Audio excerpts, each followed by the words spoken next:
We're thrilled to have welcomed our first grandbaby recently. But growing this precious human hasn't been easy on our daughter. The unrelenting pregnancy fatigue really took it out of her. One thing that helped was keeping her fluids up, and she loved Rehydrate. Rehydrate is an essential electrolyte drink made by some great guys right here in Brizzy. It's safe during pregnancy and breastfeeding and is like a magical little energy and hydration boost for mum and bub. If you're growing a little human or are just feeling a little run down, grab some at Coles today. This is the All New Positivity Podcast, Episode 8. Hello, my name's Dr. Justin Coulson, and welcome to the podcast that's dedicated to making your life, your work, and your family happier. Today, an idea that I'm going to share with you that is so simple you probably won't believe it. I'll share it with you right now, in fact, but it is really simple and you need to hear more to really understand it. We think that we're going to be happy. We think there'll be more positivity in our lives if we can just get more stuff, whether it's the house or the car or the perfect family or the perfect body or whatever it might be. While it's true that getting stuff is good, the reality is that giving is better. Today I'm going to talk about how our giving makes us happier and how it also makes those around us happier compared to receiving. As well as that, on my Facebook page this week, there was a big brouhaha about dealing with tantruming toddlers. So for my Ask Dr. Justin segment this week, I'm sticking with that theme and I'll share some ideas to help you to solve the toddler tantrums for once and for all. As well as that, a quick positivity hack today and some great quotes about wrapping up the podcast with fun, happiness and kindness, and a little bit deep as well. Up next, though, it's the bizarre secret to happiness that nobody believes until they try it. Parenting is the most important thing we will ever do, so it's important that we get it right. But with so much pressure, demands and advice, it's hard to know what our children really need. Using the very best scientific research and then turning it into an easy-to-read book and CD, What Your Child Needs From You helps you connect with your children in meaningful ways. Dr. John Irvine reviewed it and said, practical, easy to read, well-referenced and covers so many of the day-to-day topics parents agonise over. And Michael Gross claimed, this is a book that deserves a special place by the side of every parent's bed. What Your Child Needs From You from Dr. Justin Coulson is the parenting book that offers the solutions to make you a better parent and help your family to be happier. Available as an ebook and an audiobook at major online booksellers now and at justincoulson.com. You probably had a grandmother or an auntie or maybe even your own parents say to you, it's much better to give than to receive. I didn't buy it when I was a kid. I thought, no way. The more stuff I've got, the happier I'll be. And especially at Christmas time, it was just, I want. Well, in my seminars for professionals, I run a seminar called Will the Best Me Please Stand Up? It's one of my favourite keynote speeches to give, and it's all about harnessing the power of positive psychology to make our lives and the lives of people around us better. Recently, I shared this seminar with a room full of 80 to 100 people who are in leadership roles in a certain company, and I got 4 volunteers to come to the front of the room. One volunteer I gave $5 to and said, I'd like you to spend this on yourself before the day's out. Just go and buy yourself a treat and enjoy it. The second volunteer, I said, here you go. Here's $5 for you to spend on somebody else before the end of the day. The third volunteer, I gave $20 to, and I invited them to spend the $20 on themselves before the end of the day. Go and buy yourself something really nice. And the fourth volunteer, I gave them $20 and said, I want you to spend this $20 on somebody else. Buy something nice for somebody. Then I turned around and said to the whole room, so who do you think is going to be the happiest and who's going to be the most miserable? Somebody yelled out, well, you're going to be the most miserable, Justin, because you've just made yourself $50 poorer. But then we discussed who would actually be the happiest and who would be the unhappiest. Research tells us something really interesting. When this experiment has been done, whether on paper or with real money, something interesting happens. People always expect that the person who gets $20 to spend on themselves will be happiest, and the person who's got $20 to give away is going to be the most unhappy. Well, it turns out that when we give people the money and we question them about it before and after the fact, something really interesting happens. The amount of money actually doesn't matter. It doesn't really impact on happiness at all. However, what does impact on happiness is what we do with it. And contrary to our expectations, the people who are given the money to give away, to buy something nice for somebody as a gift, end up significantly happier than the people who have been given the money to spend on their own needs. The other really interesting thing is they also make somebody else happier as well. Netta Weinstein is a researcher from either the US or Canada. I can't quite remember now. I think she's from Canada. And she's done some really interesting research on helping people as well. She's found that when we ask somebody to help somebody and they do it because they feel like they have to, it doesn't really make them much happier. In fact, sometimes they become quite resentful. They're being forced. They're being controlled. But when somebody's given an option to help and they choose to do it, when it's autonomously motivated, they end up with a big happiness boost. The really, really interesting thing about this is that those effects are also found in the person who is helped. It's not just us that gets a boost out of helping somebody or being kind to somebody. It's also the person we're being kind to, so long as they know that we're doing it because we want to do it. Now, Todd Cashton and Mike Steger, two of my favourite researchers in the world, they've done a little bit more research in this area, and this is the last study I'll tell you about. But they compared people who were doing hedonic behaviours. They were doing things that just felt good. You know, I'm all about having a good time, maximising pleasure, minimising pain. That's what we would call hedonic behaviours. Examples of that might be going to a big party, or eating more than I needed to, or being intimate with somebody just because it felt good.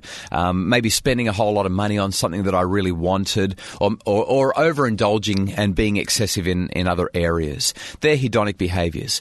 And Steger and Cashton compared people who were acting hedonically with people who are acting what we call eudaimonically. Aristotle talked about eudaimonia being living your best life, living a character and virtue-filled life. So we're talking about people who are volunteering their time, giving money, expressing gratitude, listening to somebody carefully, that kind of behaviour. What they found was that in two studies,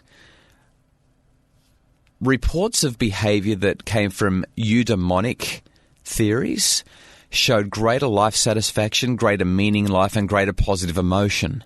People who were acting hedonically, well, that was less consistently related to well-being. It might feel good in the moment, but it seems like over time, if we look at how people are feeling from day to day based on what they did today and what they did yesterday, when we're doing stuff that just feels good for us, we get a little bit of a boost in the moment, but we don't actually feel better about it for long.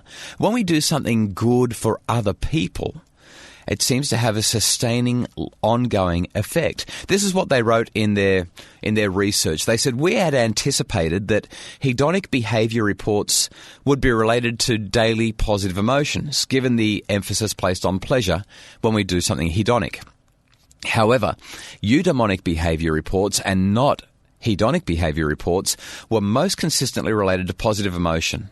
They also said this: chocolate cake from a vending machine can please us, but chocolate cake from a spouse or child can elevate us. In this present study, eudaimonic behaviours may have had deeper, more meaningful effects than hedonic behaviours, supplying participants with positive emotion and perhaps helping them to identify opportunities to acquire resources important to their future. It seems that hedonic behaviour was inversely related to positive emotion, and it was positively related to negative emotion. In other words, what we're doing is we're seeing that those who most often engage in pleasure-seeking behaviour tend to have less desirable emotional and psychological lives. The research suggests that pleasure-seeking is a poor long-term strategy if we want to have enduring well-being, enduring happiness. When we're kind to people, we have an impact on them, but an even more profound impact on us. A short while ago, I was walking through Bondi Junction. It's one of the more busy parts of Sydney, I suppose you might say. And it's a fairly affluent area as well. And while I was standing at some lights waiting to cross a road, I noticed on the opposite side of the road a lady sitting on a rug holding up a sign. And the sign indicated that she'd been abused. She was a victim of domestic violence, and she had nowhere and nothing. And so she was begging for food or money or something to help clothe and school her children and herself. And I watched people, hundreds of people, walk past her and not even glance at her. And something about the situation made my heart go out to her. Now, somebody said to me later, she could have just been a junkie. She could have just been trying to score some cash so she could go and get a next hit. But I stopped as I walked towards her and I crouched down in front of her. I didn't actually have any cash on me. I usually only carry a card with me so that I don't spend all my cash. But I apologised to her and said if I had cash, I would have loved to have given it to her, and explained that I only carried a card on me. But I also said to her that I'd noticed that she seemed to be invisible to most people, but she wasn't invisible to me, and that I was terribly sorry for her suffering, and I wished that there was something that I could do to alleviate that. Something really profound happened at that moment. She held it together, but holding back sobs, she thanked me and she said, "I sit here all day and I am invisible. People don't see me." And she commented that just me stopping to acknowledge her made a significant difference for her. It boosted her. It made her feel better. Now, I don't know if it really will have a long-term effect on her. She probably needs more than just kind words. But it can be that easy to be kind, to just pause and speak to somebody kindly and show some empathy, show some acknowledgement, show some kindness. So here's my question for you. How do you show kindness? Not out of duty because you're a boss and you have to be polite, or because you're a parent and you have to be patient, but true kindness, where you give something of yourself. How do you show that sort of kindness each day in your interactions? And what would happen if you did it more? Leave your answer at justincoulson.com/podcast/8. That's like the number 8. I'd love to hear about your kindness experiences and how it's affected you and how it's affected those people who are around you. That's justincoulson.com/podcast/8. Up next, it's the big issue of toddler tantrums. Most children are born curious and confident. They love to explore the world, meet new friends and try new things. But between the ages of 2 and 12, confidence often drops off. Why is this, and how can we rebuild it? Creating Confident Kids, Scientific Strategies for Building Self-Belief in Children is an easy-to-read ebook for busy parents. In this ebook, Dr. Justin Coulson shares simple strategies to create confidence in kids. Using his skill at simplifying the science and a lot of straight-from-the-heart stories, you'll discover the 5 biggest confidence crushers, the 5 best confidence boosters, and 20 questions to clearly identify your child's view of their family identity. Plus a bonus chapter to share surprising confidence boosters for people of all ages. Creating Confident Kids at major online booksellers now or at justincoulson.com. If you've ever been a parent of a toddler, you'll know that there are very few things that can impact our positivity as quickly and as negatively as toddler tantrums. Last week I posted a picture on my Facebook page of a child in a shopping trolley with a sign attached. The sign said, "Please ignore my tantrum. I'm learning that screaming doesn't work." Now, a few things went through my mind when I saw that. First of all, who in the world would take a photo like that and post it on social media? But second, is the child learning that screaming doesn't work by being left alone in a shopping trolley to scream? Well, maybe, but I don't think so. Further to that, is it healthy? Well, I definitely don't think so. How are we supposed to deal with toddler tantrums? Let me share with you a couple of things that I think might make some sort of an impact when it comes to your toddlers and their extraordinarily big emotional outbursts. The first thing that you need to know is until about the age of 4.5, 5 years old, children don't have something that psychologists call theory of mind. And what that basically means is their brain doesn't have the capacity to understand that another person may want something different to them, that another person may have different motives or thoughts or ideas to them. So when the most important person in a toddler's world, mum or dad, says no to a toddler, the toddler kind of goes, "What's going on here? You're supposed to love me and this is what I want, and how can you say no to me? Because you're supposed to be thinking exactly what I think." And they don't know how to deal with it. They don't have theory of mind. And that is a fairly significant cause of many toddler tantrums. Now, the next thing that we need to understand as well is that toddlers don't know how to regulate their emotions at all. They're feeling this thing inside them, this swelling, big emotional thing. They don't know what it's called. They know that it's kind of quite scary to be feeling it, and they can feel that it's getting bigger and bigger and bigger. Now, that lack of emotional intelligence also causes them great concern, and it can cause them huge amounts of stress, and they get more and more and more wound up the more it happens. So when we get cranky at our toddlers for having big emotions, for having tantrums, we're actually neglecting to understand these two important developmental facts. Number one, I can't control my emotions. I'm just too young to really be able to regulate them. Kids are usually going to be somewhere around 7 or 8 years old before they're starting to regulate their emotions fairly consistently. And let's face it, we all know some adults who don't know how to regulate their emotions. So let's go easy on the 2 or 3 year old. But secondly, they don't have the brain capacity to be able to understand how or why we'd be saying no to them, because it doesn't compute. If they want to go on that little ride in the shopping centre, if they want to have a chocolate bar, if they want whatever it is, the lollipop, or if they just want to be picked up and held and we're saying no and telling them to get over it, they can't understand that. Intellectually, cognitively, they don't have the brain power to really work through that, particularly when they're emotional. So, what should we do? Well, let's talk about the shopping centre first of all. My number one rule, if you can, and I know that not everybody can, but if you can, don't take your kids shopping. They don't like being in shopping centres, particularly when it's late or when they're tired or when we're stressed or they're stressed or they're hungry or in a hurry. Shopping centres and children are not a really great mix. Now, I know that sometimes we've got to take our kids. I'm not saying that this is going to happen in everybody's world, but if you can time your shop so that your child is either happy or can be looked after by somebody else, that's the best time to do it. It's not always possible. I understand that. But if you can shop alone, I'd recommend it. Okay. Now, if you do have to go with your child, take something to occupy them or be engaged with them to help keep them occupied. Don't just give them a phone or a device and say, here, play with that kid. Spend time teaching them, talking to them, engaging them. Look at the strawberries. What colour are they? Get them talking to you about different things that are happening in the shops. Get them to help you find something. As you walk through the fruit and veggie aisle, say, we're looking for the green lettuce. Can you help me find the lettuce? Point when you see it. Get them involved in shopping and make it a game. Engage with them. It'll be one of the best things that you can do, and it'll make shopping happier for you and for them. If your child starts to get upset, go with an emotion coaching approach. I've talked about this a lot of times in my blogs and in my books, but I'll talk about it again briefly here. Emotion coaching means that, first of all, we stay calm because emotions are contagious. And we recognize our child's emotion as an opportunity for connection. We spend a moment or two trying to understand why our child's feeling the way that she does.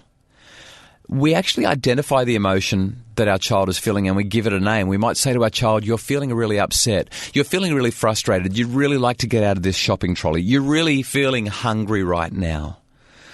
And then we offer reassurance and comfort. Maybe one of my followers on Facebook calls it hug therapy. We offer a cuddle. We validate the emotion. We might say, I feel like that when I'm shopping as well. Sometimes that's exactly how I feel. And we offer more comfort. Now, if our kids won't calm down, go somewhere with them and spend some time helping them to work through the emotion safely and help them to regulate the emotion just by being there and being a safe place with them. I know that you can't always just leave your shopping trolley full of stuff and go and hide in the corner of the bakery and start talking to them. It's not always practical. But in an ideal world, this is what you'll be trying to do. And once things are calm, then you can restate quite clearly what you expect, or get them to tell you what's expected is even better, and spend some time chatting about what the best way to behave is. Now, I've run through this with dozens of my coaching clients, and they all say the same thing. I don't have time for that. But then they try it. And they all say the same thing. They say, that worked so well and so fast, that is unbelievable. With my own kids, I offer kindness and I offer empathy whenever there is a tantrum. If the tantrum escalates, and I'll give you an example. A couple of years ago, my now 4-year-old, she was 2.5, maybe 3 years old, and she was having a massive tantrum at the table. So I talked to her. I said, Lily, you're feeling really upset right now. Or, Lily, you don't want to eat the dinner, or whatever it was. And she kept on screaming and kicking the table. And I said, Lily, we don't behave like that at the table. We need to be quiet, and we need to be kind, and we need to be respectful. So you can sit here quietly and do the right thing, or Daddy will take you somewhere else so that we can calm down together. And she kept it up, so I picked her up and I said, would you like a cuddle? And she started fighting against me and pushing against me as I carried her out into the lounge room, and I sat on the lounge with her and she kept on fighting and screaming. And I said, we're having dinner and it's not okay to make all this noise at the dinner table. So I'm constantly resetting the limit, but I'm not getting mad at her. And I said to her, would you like to calm down and come back in for dinner, or would you like to stay in here and be upset? She didn't say anything. She just kept on screaming, so I took that as, I'd rather stay here and be upset, Dad. So I offered her another cuddle and she didn't want it. Eventually I picked her up and carried her to her room. All of this took place over about 30 or 40 seconds. And once we were in the room, I said, you can just stay here then until you've calmed right down. I can stay here with you, or I can wait outside. What do you prefer? And she kept on screaming, and I said, okay, I'll give you one more chance. Would you like a cuddle? Notice how I'm always offering her cuddles, but I'm also always setting a clear limit with her. Really kindly, though, really gently. She didn't want a cuddle, so I said, okay, I'm just going to wait outside the door. You can come and get a cuddle as soon as you're ready, and you can come back and eat as soon as you're ready to calm down. I took about 3 steps from her, and as I walked away, she came running to me with arms outstretched. So I turned around, I picked her up, and I gave her a big cuddle, and she calmed down straight away. The tantrums rarely last more than a minute or two when the kids know what's expected. We remove them from the situation. We tell them they're more than welcome to come back once they're calm. We offer them hugs constantly. If they refuse, and they do it all the time, ask if they're sure and then move away. But promise them a hug as soon as they're willing to play by the rules, because you'll find that within moments they will come along and they will do exactly that. I've had this happen with so many of my parenting coaching clients, and I'd love to share some more ideas with you, but I think that that's probably enough to walk you through it. Some food for thought. Okay, well, you can ask me any question that you want about parenting or about positivity at justincoulson.com/questions. All you have to do is leave a voice message or email me. All the information you need is at justincoulson.com/questions. Up next, I've got an important announcement and also a fun parenting hack, plus my favourite quote about kindness. Your conference is about to start. It's 5 minutes to go. People are inside taking their chairs. I wonder what's going to happen next. Perhaps you're worried about the guest speakers. What will they say? Will it be appropriate, relevant, and up to date? Will it be evidence-based? Will they stick to time? Is it going to be boring? You want to be sure that the information at your conference will tick all your boxes and give everyone the stuff they want to learn. You want people to come to you at the end of the day and say, wow, thanks for organising today. I took so much away from your conference. Dr. Justin Coulson can help. He provides keynote speeches from 30 minutes to an hour and a half, workshops from 90 minutes to half days, and even day-long seminars. He speaks to school kids, professional educators, principals, and teachers who are working day-to-day in the classroom, right through to other professionals like lawyers and bankers who are parents. Because we all want happier families, happier classrooms, and happier workplaces. So, what's your next conference about? If you'd like to learn more about getting a speaker who will help your audience learn, laugh, and leave with practical tools that will empower them to be happier, more productive, and better parents, teachers, people, and if you'd like the credit for having chosen that speaker, visit justincoulson.com. For more information about booking Dr. Justin Coulson as a speaker at your next conference, justincoulson.com. Before this week's fun and, I think, insightful parenting hack, let me share with you a quick and important announcement. If you need parenting insight for your tween or teen, it's perfect timing because on Wednesday night, November the 12th, I'm sharing a masterclass at the Raising Adolescents Conference. It's an online conference. It's free and you can still access content right now. In fact, there are more classes happening right through until November the 14th. When you register with your email address, you get access to 4 days of masterclasses from teachers, educators, authors, doctors, psychologists, and me.